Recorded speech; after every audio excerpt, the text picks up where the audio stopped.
Real Talk with Jesen Mitchell is brought to you by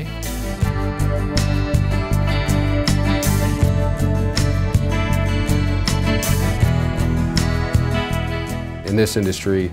You know, there are three key things. I mean, you need to provide great service, you need to provide all the programs, which we do, and you need to close on time. Not only are we the lender, but we, in a lot of cases, will be the servicer of the loan, which gives our customers peace of mind knowing that not only is this the person that's writing the loan for us, they're going to be around for a long period of time. We work as a team as opposed to, well, I'm going to do my role and this person's going to do their role. We do it together. It's a team effort, and I think in order for someone to close on time and to provide great service where the client feels like they understand exactly where they stand in the process, I think you have to work as one unit, and that's what we do a great job at. We will always do our best to make sure that you're confident knowing you're dealing with a true mortgage professional.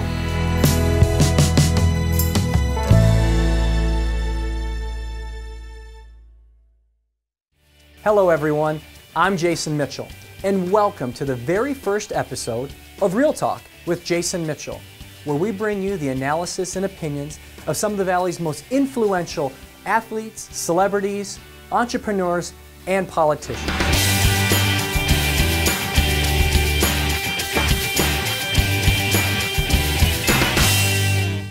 We have an amazing show lined up for today. We have an incredible panel of three gentlemen, Mr. Eddie Johnson, David Pidgeon, and Rich Brock.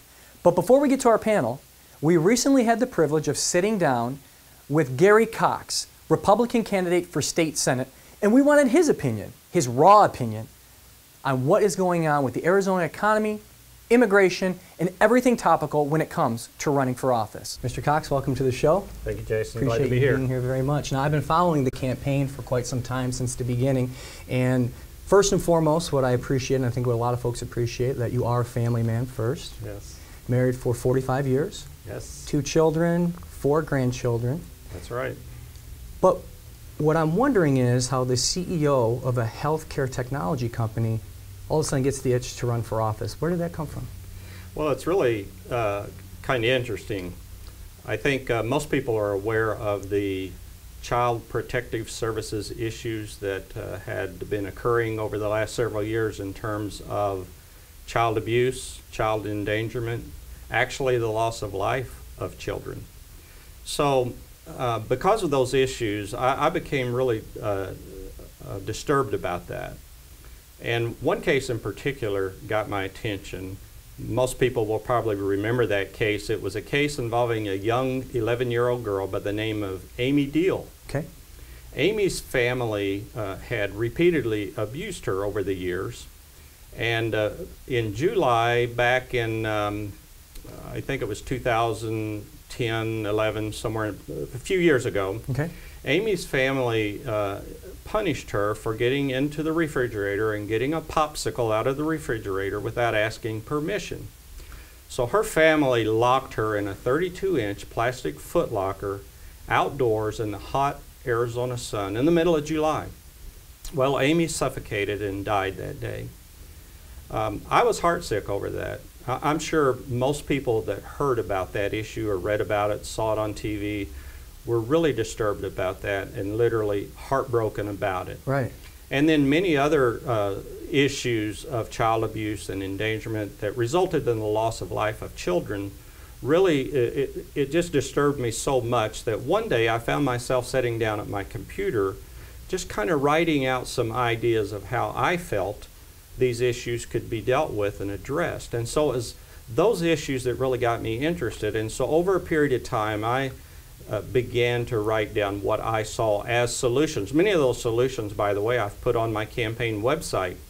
And so one day my wife said to me, you realize you got to run for office, because in the process of doing this, I broached the idea of running for office to be able to take these ideas to the state legislature. Now, my campaign is not a one-issue campaign. There are many other issues that are important to me, But that was really the one issue that really grabbed my attention, really got me interested in saying, hey, I need to step out. I need to see what I can do in terms of helping fix this problem. So it started with a core belief in that, and then it just rolled over into other things and ideologies that you thought that you could, of course, help out with. Yes, of course. The state of Arizona has many, many issues. Among the most pressing and one of our greatest burdens is our state budget. Our budget is out of control in Arizona. Our state legislators have done everything they know to do to be able to try to reel that budget back in and get it in control. But at the same time, there are so many issues, so many obligations that the state legislature has to financially cover. It's a challenge. Sure. It's an enormous challenge. Most of my issues really relate to and revolve around our state budget, whether it's education, whether it's immigration, whether it's health care, doesn't matter. Everything really points back to the budget. And in order to solve all of these problems, Arizona's got to find a way to promote economic growth, to be able to generate the revenues that will allow us to be able to address all of these other individual issues. Nothing matters more to families in Arizona than having the opportunity for economic stability. Absolutely. They need jobs. There's a lot of families, particularly in my district. Maryville consists of a large part of my district. We have many, many families that are unemployed in Maryville. They're hurting. Now, Gary, one of the things that I've been admiring about your campaign from day one is seeing a white Republican male taking a position over in, obviously, District 30, about 70% Hispanic. A lot of Hispanics are typically known to be liberals, right? And I think that there may be a youth movement, or call it just a new age, to have fresh ideas and not necessarily stick to what you know. And when you talk about family values, how do you relate that to somebody that has been in a Hispanic liberal family for so long that says, you know what, it's time for me to make a change, it's time to make a difference? How do you get that message to them? Well, you know, I was at an event a week ago that the Arizona conservative, a very conservative Arizona Latino group was hosting that night. And they spoke to that issue, that there are more and more Hispanic families who perhaps have had a more liberal background, coming from a traditional Democratic background, who really, as they analyze what they really believe in, they're finding that their values are really more in line with conservative Republican values. Now, they may continue to be Democrats because of tradition, perhaps family tradition. Maybe mom and dad were Democrat, maybe grandma and grandpa were Democrat.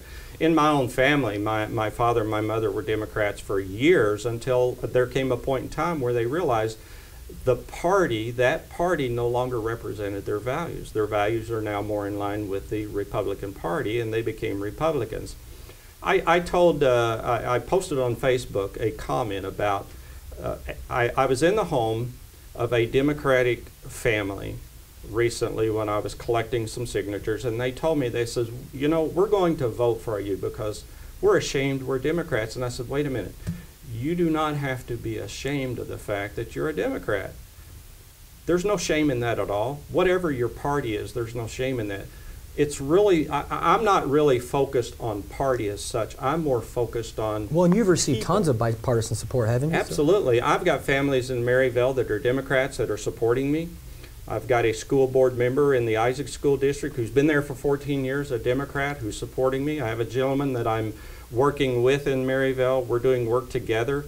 He's a Democrat running for the school board in Maryville, supports me, loves what I stand for. I have numerous conservative Democrats that are supporting and working for my campaign. So I think that speaks very strongly about what they really value, what's important to them.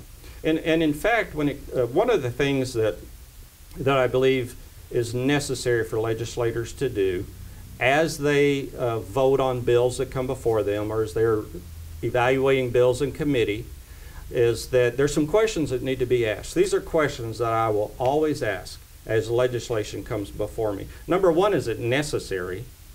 Number two, what does it cost? Number three, does it help or hurt families? How are families impacted? Sure. How is the state overall impacted and affected by that legislation?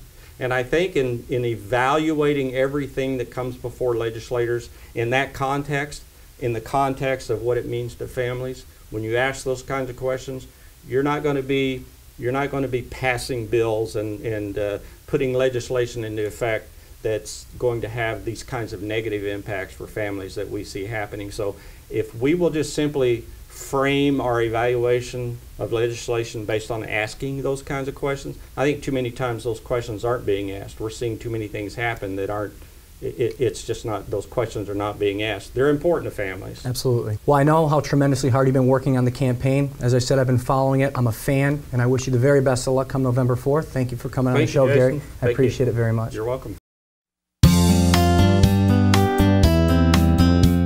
We really aim to be a full service brokerage to our clients that not only may be the client that's just starting out with a house and a car, but also the client that owns a business. At the Garzella Group, we have access to the majority of big name carriers that you've heard of. And we do this so that we can serve our clients at the highest level possible. Optima Vein Care is a full-service vein treatment center. When you come to Optima Vein Care, the evaluations are done by the physicians themselves. The treatments are performed by the physicians. They're in-office procedures with minimal downtime. If you're experiencing swelling in your legs, pain or aching, if you're seeing varicose veins, give us a call. There may be things that are going on that would be beneficial for you to come in and have us take care of. Riley was diagnosed prenatally with a congenital heart defect called an AV canal, and she had an ASD and a VSD, which meant she had 2 holes in her heart. We reached out to the Care Fund, and it was just amazing because we told our story, and Kathy Sherwin just took us under her wing and just really let us know that we were going to be okay. It really is our privilege to help them, as well as the over 100 families that we've helped so far, to make a difference in their life. The opportunity for us to do it with the generosity of our donors is just really tremendous. I mean, we couldn't do it without the fantastic support of the community that we've received so far.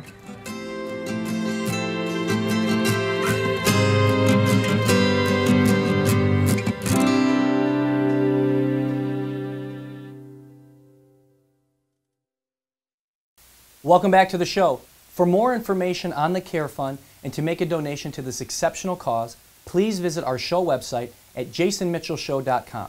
From there, you can make a donation, offer to volunteer, and help this wonderful foundation. Okay, let's welcome our panel. He is a former 17-year NBA veteran and current broadcaster for the Phoenix Suns. His new book, You Big Dummy, An Athlete's Simple Guide to a Successful Career, can be found at eddiejohnson8.com. Please welcome Mr. Eddie Johnson. Thanks for being here. My pleasure. Our next guest is the current CEO and founder of Star Power Home Entertainment, one of the nation's largest electronic companies. He is also president of Home Entertainment Source. Please welcome Mr. David Pidgeon. Thank you. Thanks for having me. And he is the founder and CEO of Bedrock Developers, a luxury home builder throughout Arizona and California, and the proud papa of this wonderful girl here, Shay Brock, who is featured on this issue's cover of So Scottsdale magazine. Please welcome Mr. Rich Brock. Thanks, Jason. Congratulations on this. Thank you very much. Excellent. Gentlemen, a lot of issues going on right now in the world of sports, and it seems as though every time you turn on ESPN, all you're seeing are kind of the flaws of what these athletes have, from domestic violence to child abuse, and it's becoming an issue not only in the sports world, but it's also now becoming an issue in the corporate world. And having entrepreneurs here and obviously athletes in itself, how is this trickle down, are you seeing the trickle down related to the business world, and where does it end? I mean, do we come up with so-called like the baseball strategies like steroids, where you take, you know, huge consequences, 50-game suspensions, and then obviously letting people go for their entire career, you know, if you're caught 2-3 times? I mean, do you take that big of a stand? Where do you guys see this going? Well, I think personally it's a tough question overall, because I think, you know, if you have your superstar in your company and something like this happens, you're going to naturally judge this person. And depending on what this person does in your company, it's going to naturally make you feel like you have to make a tougher decision. But I think, in my opinion overall, if something like this happens to someone personally, it will definitely carry through professionally. I think all of us as leaders, we'd want to make sure that we would carry, great integrity throughout our company, so our customers will judge us based on actions of our employees. Public opinion though, right? I mean, we're seeing teams, we're seeing corporations in a sense, what they're doing is they're coming out with initial fines or initial punishments. And then they are backtracking and saying, okay, wait a minute, that was wrong, let us redo this. Let us suspend him now for the entire season. Let's indefinitely suspend this person. Is public opinion stronger now than it's ever been? I think that's the reason. I think because public opinion is so notified now through the PC. People are more PC oriented. Right. They're on top of news. You can't sweep things under the rug like you used to in the past. Now it's out there, people are judging it. And so I think that's where leadership comes in. Okay. And we've started to see that after they made a maybe not the right decision, then they come back and they try to clean it up. But that's why you have to have better leadership. You have to be on top of it right away and not just commit these guys and say they're guilty. The court of law is going to prove that, but step forward and try to get to the bottom of the issue and try to get this guy ready to handle whatever he has to encounter when that decision comes down. I think that's what they owe that player, especially if he has been a huge part of that organization. Right. I think social media has definitely been the factor in changing the way we look at things because, as Eddie said, you can't sweep it under the rug anymore. Right. And the difference maker is I think for many, many years, athletes were, quote, above the law. And if they were a really good athlete, a lot of times if a problem came, they kept it internal and nobody really ever found out about it. And now we're seeing that you can't hide it. And I believe that the right thing to do is to treat everyone equal. But is it too much, David? I mean, is it too much? Is there too much information out there? Are we invading privacy in a sense? I think there is. A lot of times there's way too much information, and we have to decide that. But I think when it comes to breaking the law or doing things, everyone needs to be treated equally, and whether it's the workplace, whether it's an athlete. But I think that also we have to be careful of not giving somebody due process, because a lot of times the information we're hearing isn't completely accurate or isn't complete. And when you don't have the accurate information, we tend to jump to conclusions. And as Eddie said, we need to let a court of law decide a lot of these things. And I think too often we've already got that athlete or that person guilty before they've even had due process, and they're being told not to say anything so they don't say the wrong thing until they get to it. So they just automatically look guilty, and I don't think that's fair either for them. And athletes, I'm sorry, but athletes have to step up and say, and understand this is what I signed up for. You can't have it both ways. You can't be a media darling because you're playing well on the field or the court and all the attention is on you, and then you go out and you do something dumb and all of a sudden it's on you in a negative light. When you sign up to be a professional athlete or a celebrity in general, you wanted the cameras to follow you. So you can't be disappointed when they follow you and you do something wrong. And so you have to be cognizant of not getting yourself in trouble and making dumb decisions. I think that's the one thing athletes fail at in this day and age, and understanding the very social networking that they use every day. I mean, is that fair? I mean, when you were in the league, and you had cameras around you at all times. Did you know that? Were you on your best behavior because you knew that you were under the eyes of that? I mean, I was just on my best behavior, and that's what I write about in my book. I mean, my book is a blueprint to just stand on your best behavior. A lot of times we bring people in that want to speak to us and to tell us and motivate us based on their mistakes that they made. But we rarely bring in people that just did it the right way. That's boring. I just did it the right way, and that's how I stayed out of trouble.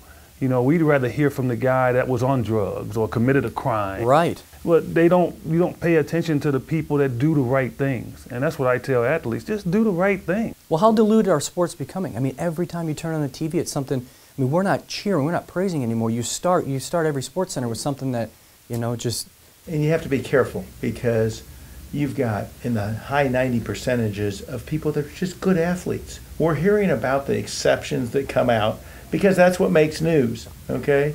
Eddie Johnson being a good guy doesn't make news. Right. Eddie Johnson scoring 40 points makes news. That's something good. But when it comes to personal life, they don't want to hear that Eddie went home, had a good meal, and went to bed. I mean, that's the bottom line. They want to hear about the guy that did drugs or ran off 95 miles an hour and got pulled over. These are the things that make news and that is causing all the social media because you can't go anywhere anymore and not have a picture taken of you. But I think it's important, and Eddie said it, you signed up for it. You're an athlete, you're getting paid a lot of money, but you're also a role model. You're the role model for these kids out there that are going to emulate you, and they want to be like you.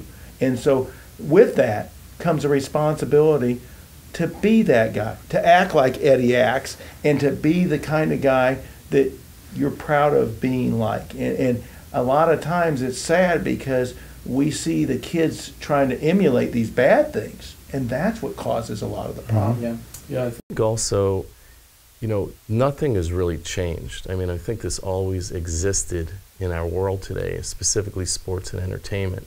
I think because of social media, we're seeing it right out front immediately. So people have to stay on your best behavior. But I think from your initial question, you said, how does it transform or relate to the business world? Right.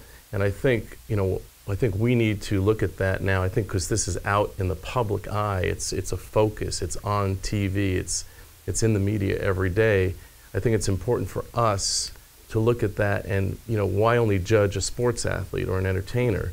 I mean, we need to look at our own everyday life and people that work for us and judge them the same way. I think if we're on that medium, we need to stay on that medium across the board. Hold that thought for me.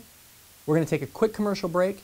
But before we go to break, be sure and check out JasonMitchellShow.com for more information on the shows, some outtakes, and our great sponsors, and most importantly, how to help out the Care Fund.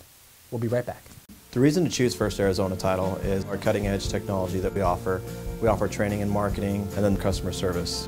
And we're always keeping up to date on what's going on in the market. Most people in their market, and they want to stand out. As business development managers, we can show you what's working right now, what's going to work possibly in 60 to 90 days from now, and, you know, develop your business and brand yourself so that you set apart from everybody else.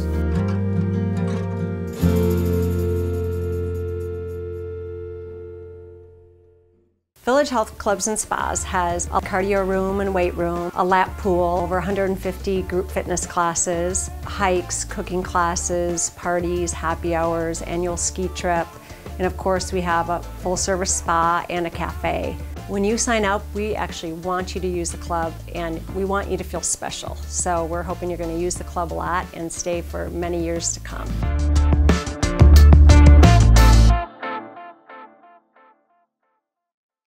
Welcome back to the show. Before we went to break, we were discussing corporate sponsorships and the important roles that they play. So let me ask you a question. Do these big organizations, do the teams, do they subside because of the threats of losing? Is it about the money? Absolutely. It's always about the money with a professional sports team because that's what makes the whole system run. And you saw it in Minnesota. Why do you think Adrian Peterson's not playing? It's not because Minnesota doesn't want him playing. It's the fear of the backlash of what they're going to get. And Rich said it, and I think it's important to say that public opinion is really now more powerful than our legal system because what's happened is being ostracized in the court of public opinion is far worse than going to jail or having the issues because it's out. Right now, Adrian Peterson, if he would have been said, hey, he had some personal issues and he's off the team for 6 weeks and he has to go do public service for 2 months, we wouldn't think that bad of him. But when we see all the pictures of the beatings and even with Ray Rice, though, we heard that there was a domestic assault, right? But we didn't see the video. And it wasn't until we saw the video that now everyone, whoa, I mean, we knew what happened. We knew she was knocked out. Everybody knew what happened. But until you saw it. It's being able to see it. And it changes your opinion of hearing things and seeing things. It's two completely different. To see that and see how hard that punch was, and to know that, And the reaction. oh my God, the reaction. The reaction of him. I think the reaction of him, because, I mean, I could never be drunk and would think of doing something like that, right? I don't get drunk, but I'm just making a point. But the reaction that we saw, I think, is what drove people crazy. Just with no remorse. No remorse. There's a sack of potatoes, basically, that he was dragging out and dumped. But that goes to show me too, like you said, it's probably the 4th or 5th time, and something like that. It certainly wasn't the first time. But even look at the security guards that were there, that were immediately trying to cover it up. Okay, she fell. She did. I mean, they had all of those conversations. It wasn't about her at all. No, it was about finding a way to protect this unbelievable running back. And what we're finding out is that now, for the first time, that if this happened 20 years ago, I mean, I can't tell you how many athletes wouldn't be playing the game today. That video was shocking. Shocking. Right? So, you know, that's why we talked about, is this going to get more in depth? Are we going to be finding this in other sports? Absolutely we will. Because when you see something that shocking, the media is going to dig. People are going to have their cameras out. I mean, so be prepared. Don't you think it also brings out the fact that more women will see that this is something that's not accepted and come to the forefront? That's what I like. See, that's what I'm saying. The proactive part of it, because of the videotape, will now allow women to say, okay, I'm not having this anymore, and I'll come forward. Exactly. And that's the way I view it. Yep. It gives them the bravery to say, okay, you know, I've had enough. Right. You know, it's amazing how sometimes even the oldest cliches still hold true. Look in the mirror. Because information is so readily available, our society has gotten too caught up in the shortcomings of celebrities and athletes, from Twitter to Facebook, that we've forgotten one very important thing. They are human, and in most cases in their 20-somethings. Think about what you were doing when you were in your 20s. Now, I am not making excuses for punching women. I'm not making excuses for beating children. There is no place in our society, or any other for that matter. But a few weeks ago, Ron Washington made a statement about his infidelity to his wife, and people were absolutely outraged. He's a scumbag. How could you do such a thing? And talking as if he was the only human being to ever commit adultery. And that's the thing. It's none of our business. Michael Phelps, recently arrested for a DUI. None of our business. Before we start pointing fingers, ask yourself, are you so perfect? What about the handful of times you risked it when you were drinking and driving home, but you actually made it home without getting pulled over? Or the bar fight you and your buddy got into years ago? Or the extra deduction that you took on your taxes last year? Nobody's perfect. We are so consumed with the lives of public figures that we forget how unperfect we are. And to those who criticize that should be the private lives of others, let's be honest. If you are so bored with your life that you actually take the time to pick up the phone and wait on sports talk radio to talk about it for 30 minutes, then maybe you're the one that needs to get a life. We all need to take a step back. We all need to look at ourselves and see where we can improve before playing judge and jury. But we won't, because it's therapeutic. It's comforting to look at an athlete or celebrity and their shortcomings and say, how dare he? I would never. But they are easy targets. And those who put themselves out there over and over again with the photos on tweets and the Twitters become more susceptible to the criticism. Just remember, they are human. They make mistakes. It's time that we all realize that sports, the thing we love almost more than anything, is getting diluted because people want to see these guys fail. And it's killing our sports. It's killing the games. Sports are made to cheer, to get behind your team, to wear their colors, to go to friend's house and family's home and talk about your team being a champion and not an inmate. Gentlemen, thank you so much. I had an absolute blast. I appreciate you guys taking time out of your day to stop by today and shoot the breeze with us.